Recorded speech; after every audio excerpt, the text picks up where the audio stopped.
ములుగు జిల్లా కేంద్రం సమీపంలో నిర్మిస్తున్న సమీకృత కలెక్టరేట్ కార్యాలయ భవన నిర్మాణ పనులను మంత్రి సీతక్క పరిశీలించారు. అనంతరం అధికారులతో మంత్రి మాట్లాడి నిర్మాణ పనుల వివరాలు అడిగి తెలుసుకున్నారు. ఇక భవన నిర్మాణ పనులు త్వరితగతిన పూర్తి చేయాలని కలెక్టర్లను ఆమె ఆదేశించారు. ఈ కార్యక్రమంలో జిల్లా కలెక్టర్ దివాకర్, అలాగే టీఎస్ గ్రంథాలయ సంస్థ చైర్మన్ భానుత్ రవిచంద్ర తదితరులు పాల్గొన్నారు. ఆదిలాబాద్ జిల్లా మన్నూరు గ్రామంలో పోలీసులు ఉచిత కంటి వైద్య శిబిరం నిర్వహించారు. అరైవ్ అలైవ్ 2.0 కార్యక్రమంలో ఏర్పాటు చేసిన ఈ కార్యక్రమానికి ఎస్పీ అఖిల్ మహాజన్ హాజరయ్యారు. ప్రతి డ్రైవర్ ట్రాఫిక్ నిబంధనలు పాటించాలని, డిఫెన్సివ్ డ్రైవింగ్ ద్వారా ప్రమాదాలను అరికట్టాలన్నారు. కంటి చూపు బాగుంటేనే సురక్షిత ప్రయాణం సాధ్యమని ఎస్పీ తెలిపారు. అన్నమయ్య జిల్లా రాయచోటిలో 30,000కు పైగా జనసేన సభ్యత్వాలు నమోదు చేయాలని రాష్ట్ర polling housing corporation chairman Siva Srinivasarao స్పష్టం చేశారు. ప్రధానంగా దాదాపుగా సభ్యత్వాలు నమోదు చేసేటువంటి క్రమంలో జన సైనికులకు సంబంధించినటువంటి అప్లికేషన్ నమోదు చేసిన తర్వాతనే వాళ్ళకి సంబంధించినటువంటి సభ్యత్వ నమోదు చేయాలనేసి కూడా ప్రధానంగా police housing corporation chairman Siva Srinivasarao స్పష్టం చేశారు. ఇక కూటమి ప్రభుత్వం ఏర్పాటు చేసి వైసీపీని 11 సీట్లకు పరిమితం చేయడంలో డిప్యూటీ సీఎం పవన్ కళ్యాణ్ కీలక పాత్ర పోషించారని అన్నారు. ప్రతి ఒక్కరూ సభ్యత్వం తీసుకోవడంలో జన సైనికులు, వీర మహిళలు కృషి చేయాలని కోరారు. అనంతపురం కాద్రి లక్ష్మీ నరసింహస్వామి బ్రహ్మోత్సవాలను విజయవంతం చేస్తామని ఎమ్మెల్యే కందికుంట వెంకట ప్రసాద్ తెలిపారు. ఇక జిల్లా కలెక్టర్ అలాగే ఎస్పీతో సమీక్ష సమావేశం నిర్వహించారు. ఈ నెల 27 నుంచి 15 రోజుల వరకు జరిగే బ్రహ్మోత్సవాలకు అన్ని ఏర్పాట్లు పూర్తి చేయాలన్నారు. అన్ని శాఖల సమన్వయం ఉండాలని కోరారు. అన్నం పెట్టిన ఇంటికే కన్నం వేసిన సంఘటన ఉస్మానియా యూనివర్సిటీ పోలింగ్ స్టేషన్లో ప్రధానంగా అక్కడ ఉన్నటువంటి పరిస్థితుల్లో చోటు చేసుకుంది.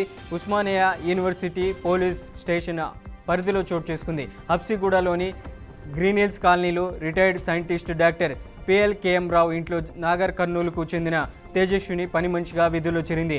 ఆర్థిక ఇబ్బందుల్లో ఉన్న మహిళ అప్పులు తీర్చడానికి యజమాని ఇంట్లో 9 తులాల బంగారాన్ని దొంగిలించింది. ఈ ఘటనపై కేసు నమోదు చేసిన పోలీసులు మహిళను అదుపులోకి తీసుకున్నారు. లండన్లో కాకినాడ జిల్లా కొండయ్యపేట వాసి మృతి చెందాడు. మృతుడు అభిషేక్ తాను ఉంటున్న నివాసంలో అకస్మాత్తుగా మంటలు వ్యాప్తి చెంది దట్టమైన పొగలు అలుముకోవడంతో ఊపిరాడక చనిపోయాడని కుటుంబీకులు ఇక లండన్ పోలీసులు తెలియజేశారు. అయితే ఈ సంఘటనలో మరో 2 యువకులకు స్వల్ప గాయాలైనట్లు తెలిపారు. కడప జిల్లా జమ్మలమడుగు ఆర్టీసీ డిపోను RTC executive director Raghu Kumar పరిశీలించారు. ఆర్టీసీ డిపోలో పారిశుద్ధ్యంపై ఆరా తీశారు. ఆర్టీసీ ప్రాంగణం మొత్తం పరిశుభ్రంగా ఉండాలని డిపో మేనేజర్ సుబ్బమ్మకి సూచించారు. ఇక ఆర్టీసీ డిపో గ్యారేజ్లో వివిధ విభాగాలను పరిశీలించి సిబ్బందికి సూచనలు ఇచ్చారు. అధికారుల అభిప్రాయాలను తీసుకొని మరింత మెరుగైన సేవలను అందించేందుకు ముందుకెళ్తామన్నారు. నాగర్ కర్నూలు జిల్లా కుమ్మెర జాతరలో మరణించిన పసిపాపకు రజక సంఘం ఆధ్వర్యంలో కొవ్వొత్తులతో నివాళులు అర్పించారు. కుల వివక్ష దాడిలో పసిపాప ప్రాణాలు కోల్పోవడం బాధాకరమని రజక సంఘం జిల్లా అధ్యక్షుడు చంద్రశేఖర్ ఆవేదన వ్యక్తం చేశారు. కులం పేరుతో దూషించి దాడి చేసి పసిబిడ్డ మృతికి కారణమైన వారిని అరెస్ట్ చేసి కఠినంగా శిక్షించి బాధిత కుటుంబానికి న్యాయం చేయాలని డిమాండ్ చేశారు. ఎన్టీఆర్ జిల్లా నందిగామ పట్టణంలో డ్రగ్స్పై అవగాహన కల్పించడానికి సైకిల్ ర్యాలీ నిర్వహించారు. డ్రగ్స్ రహిత సమాజం ప్రతి ఒక్కరి బాధ్యత అని పోలీస్ కమిషనర్ ఎస్వి రాజశేఖర్ బాబు అన్నారు. జాతరను తలపించిన ఈ ర్యాలీలో పెద్ద ఎత్తున యువకులు, సామాజిక కార్యకర్తలు, వ్యాపారవేత్తలు పాల్గొన్నారు. మత్తు పదార్థాలతో జీవితం చిత్తు చేసుకోవద్దని కమిషనర్ వెల్లడించారు. ఇక వరంగల్ జిల్లా మదనపల్లి గ్రామంలో శ్రీ సంత్ సేవాలాల్ మహారాజ్ 287వ జయంతి వేడుకలు ఘనంగా జరిగాయి. ఈ సందర్భంగా మంత్రి సీతక్క గిరిజన సోదరులతో కలిసి బండోరా కార్యక్రమాన్ని భక్తి శ్రద్ధలతో నిర్వహించారు. సంత్ సేవాలాల్ తన తాత్విక చింతనతో ప్రజలను సన్మార్గంలో నడిపించారని, ఆయన చేసిన బోధనలు ప్రతి ఒక్కరికి స్ఫూర్తిదాయకమన్నారు. అనంతపురం జిల్లాలో జనసేన పార్టీ సభ్యత్వ నమోదు కార్యక్రమానికి శ్రీకారం చుట్టారు. భారీ స్థాయిలో సభ్యత్వ నమోదు చేపట్టాలని పార్టీ నేతలు పిలుపునిచ్చారు.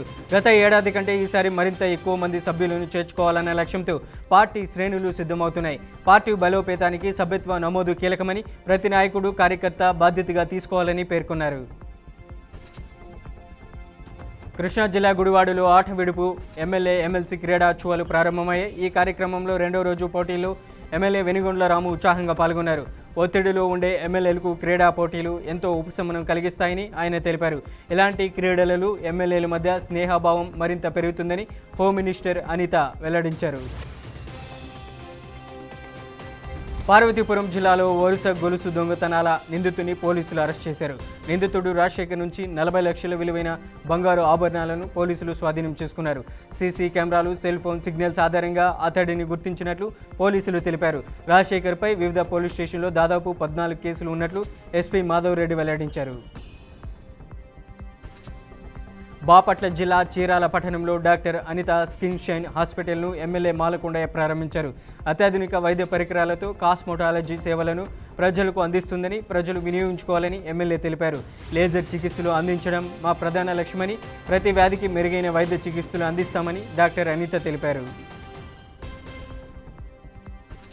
మహబూబాబాద్ జిల్లా కేంద్రంలోని ఆర్టీసీ బస్టాండ్లో చోరీ జరిగింది. బస్సు కోసం వేచి చూస్తున్న ప్రయాణికుడి ప్యాంట్ జోబులో 3 తులాల బంగారం, 4 తులాల వెండిని దొంగిలించారు.